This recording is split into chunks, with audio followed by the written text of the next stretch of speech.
everybody. I am super excited to do this Facebook Live video and share with you 3 different ways that you can implement the reading intervention program into your classrooms today. I'm actually going to flip my camera around and show you 3 different strategies to use the program with your kids. Now, if you're not familiar with the reading intervention program too much, let me just take a second and let you know that it is a research-based reading intervention program that covers level ranges A through Z. And there's lots of different ways that you can use the program because I designed it so that it can be super effective with small groups, one-on-one, and lots of different ways in between. So let me take a minute and show you exactly 3 different ways that you can use the program now. So I'm going to flip my camera around. Hopefully this works. And if you're joining me live, feel free to say hello. Okay, you're going to see my office, which is kind of messy. Just don't judge me. And I'm actually going to show you, I'm going to turn my camera and I'm going to show you the first way that I have for you right here tonight. Hi there. All right, so the first way I want to talk to you about using the intervention program is as a Tier 3 intervention. And I love using the intervention program as a Tier 3 intervention with my kids who are 2 years below grade level or more. A lot of middle school teachers are using the intervention program with their special education students who are reading in levels A through D, really below grade level, and they're finding a ton of success with it. So this is a binder that I put together if I were to do a Tier 3 intervention. And on the inside, I have my students' names because it would be a one-on-one intervention. Hi guys, saying hello.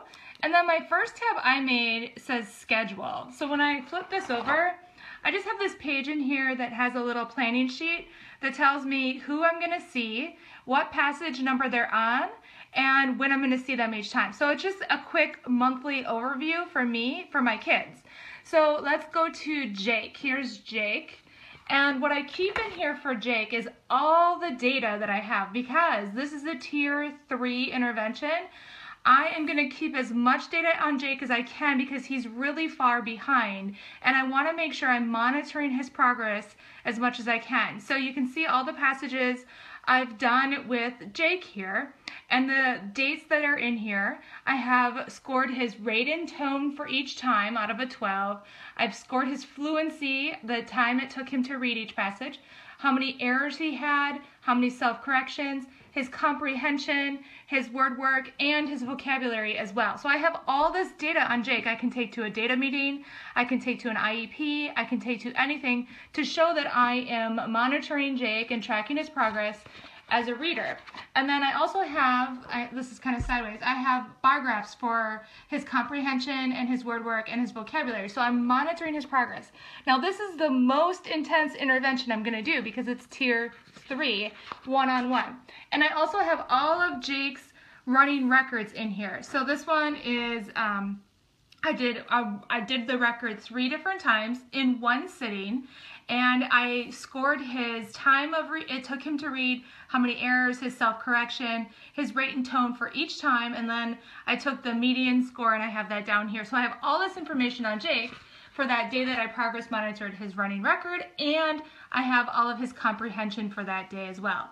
Since it's a Tier 3 intervention, and this is my Tier 3 binder, I might do progress monitoring with Jake twice a week, and maybe just on Fridays. It depends on what I need and what he's showing me as progress.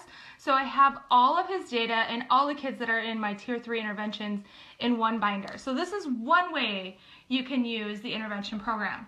I want to show you another way. I'm going to show you 3 ways tonight. The second way is as an advanced intervention. Now sometimes our advanced readers get left behind, which sounds funny because they're advanced, but the advanced readers sometimes get left behind because we don't have the time to spend with them in an intervention group or anything because we're so focused on those low readers. But our advanced kids deserve to be challenged just as much as our low readers or on grade level readers. So I have an advanced binder for my interventions. Now you can see the schedule here, the kids in this group. There's going to be a lot more kids in this group. There might be 6 or 7 kids, maybe 5, but the range they're reading in is U through W, and the time I'll meet with them is 10:30 to 11, and I'm only going to meet them twice a week, which they're advanced. They can maybe even once a week, maybe twice a week.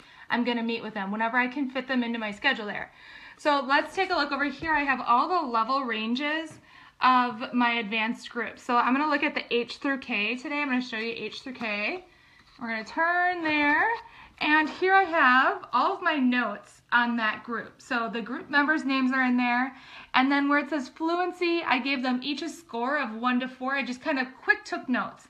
I don't want to write more notes than I need and that I'm going to use. I only put down what I need as a teacher and what I'm going to actually use. So I gave them a quick score in their fluency when we read together, and then I gave them a score of their comprehension. And like Grayson, number 1, he got a 1. He couldn't retell the facts about Sarah. So I have just a little bit of information here, and then maybe some skills to target the next time we meet, thinking about what we are reading and this and that. And then I have just some notes down here for this group. And I also keep all of the work that we do together. So we have our passage here, and I can keep all the copies that I need for that group. I can put all the copies in here and then have them ready for the day we meet. And everything can be like, all my copies, all my notes can all be in one spot. And then this is a fluency page. Now, if you use the program, you have never seen this before. This is brand new. But this is actually being added to every set and every bundle right now. And it's not going to cost any more. It's just added in because I wanted to add a 5th layer to the program. So this is actually a fluency practice page where the kids have to read in 1 minute and mark down how many words they were able to finish in a minute. So these are getting added to the program as I speak right now. So you can actually re-download sets or bundles that you have, and you'll see these fluency pieces for every passage. So I keep his fluency in here as well. And you can have kids work on this in partners. You can have them work on it at home as like a take-home fluency practice or anything like that. So this is coming new to the program. And then of course I have all my progress monitoring pages if I wanted to use that too. So that's another way that you can use the program. So we have Tier 3 and then we have Advanced. And the third way I'm going to show you tonight is with guided reading. Now I don't know if anyone uses the program during guided reading, but it's an excellent component to use and incorporate into your guided reading groups. And I'm going to show you exactly how I do it. I'm going to kind of move my camera here a little bit because I'm going to stand up a little bit. Sorry if there's a glare. So inside I have this guided reading notes page here, and I can put all of my group members' names. I can write down the vocabulary from that day, the fluency, the comprehension, and then I'm going to show you this page, which is actually completed here. This is an example here of a group. So when I meet with them, I can write the group members' names down. So whatever passage we're on, I have all the vocab here for that passage. And then I have a little scoring for fluency and a scoring for comprehension, and I can quickly score each student. And in guided reading, I break my guided reading down into 6 steps, okay? So I have that all right here, really easy. So the introduction, step 1. I'm going to write just a little bit of something that I want to say to the class about, or to the group about the passage, and I talk to the class and I read exactly what I have written here. So I have this planned ahead of time. And then we talk about, and then the second part is reading the passage, and then the third part is we're going to talk about the text, and I'm going to ask these questions. What do you remember? Tell me more. What stands out in the passage? Why? I'm going to ask those questions to the group.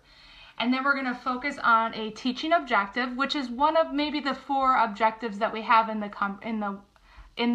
program.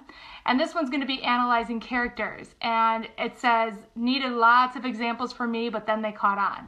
And then I have a word work part and an independent extension part. So when you look in my binder here, I've got my first page. Let's go to H through K. I love these folders because, or these tabs have folders on the front and back. So I have all of my copies for the kids for this group for H through K right here.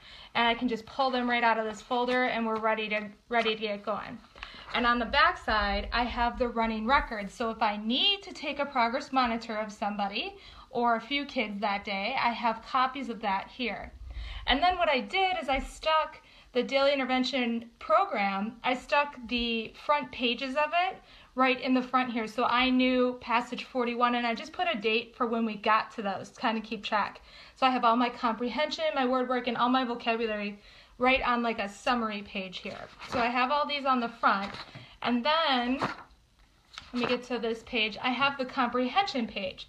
So I've got the passages ready to give to the kids, and I've got my teacher comprehension page so I can ask these questions when we get to the part about talking about the text and the teaching objective. I've got these right here.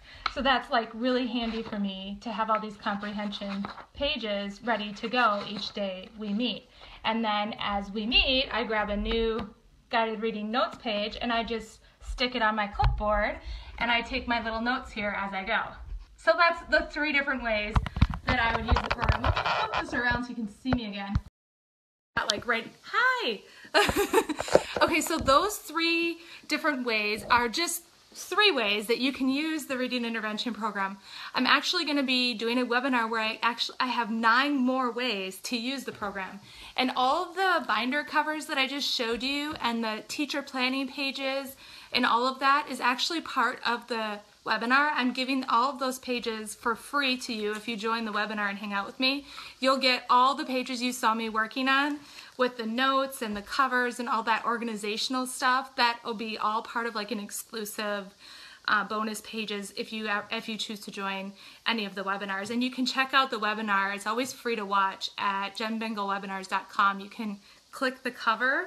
This is going to be backwards, but you can click the cover and at jenbengalwebinars.com and you can register for it. There's a couple coming up soon actually, and I'm really excited about that. So hopefully you got some new ideas on how you can use the program and found some helpful tips in organizing it as well tonight.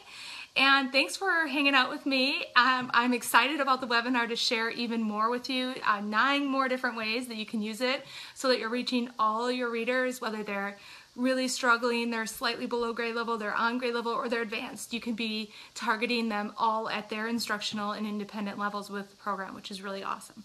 So thanks for hanging out with me. I hope you guys all have a great night, and I will see you again soon on Facebook Live sometime. Bye!